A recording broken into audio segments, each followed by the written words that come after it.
In this video, we're going to change out the Morse taper pedal. It's a new design by Schwinn where this part, the pedal is no longer threaded. It's a smooth cylinder that basically slides into here, and this bolt sucks in the pedal. It's called a Morse taper.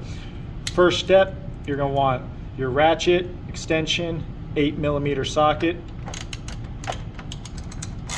and you just take off this little bolt in here.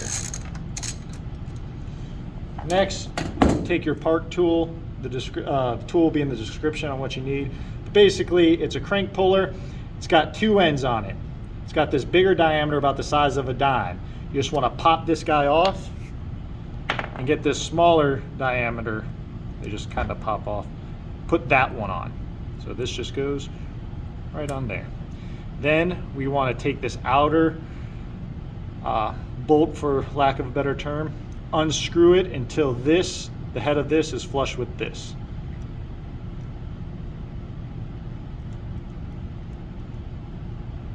Then all we're going to do is screw this into here. Use your hands, you don't want to cross thread. Depending on the condition of these female threads in here, if it's covered in rust, this may be difficult, but you got to get this to thread on and not cross thread. And then once it threads easily, this one's a newer bike, so I'm able to do it easily. If you only get this deep with the threads, you need to put a wrench right here and keep going. If you try to engage this puller, these female fine threads are going to strip out, especially if they're rusted. So try to sink this outer bolt, for lack of a better term. Also look at the orientation of the pedal. This is just a little trick where you can do this hopefully without removing the crank arm. I set the pedal, if you're looking at it, this would be 3 o'clock, and then I put the brake on all the way so it doesn't move on me. Then I know that this is a 13mm long socket. It kind of rubs against your plastic, but that's all good. Once this is set, we'll take this back off. Screw this part all the way till you can't do it anymore. Basically, that head is coming into contact with the shaft of this pedal now. We're then going to take this and we're going to screw it. It's really hard until it's not hard. And now you can see that it's going to push this pedal out.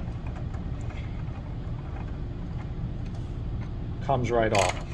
Now, we're going to get, assuming we have a new one, first thing you want to do, as you can see, there's already been some rust starting to build up. Eventually what's going to happen is the sweat and rust is going to go all the way in here. It's going to bind with this pot metal, and it's going to make taking these off a lot more difficult. So in an effort to stop that, put some sort of lubricant. I would get, I believe it's the green or the red lubricant from a hardware store, whichever one's rated for marine use, because it's got stuff that helps with saltwater applications.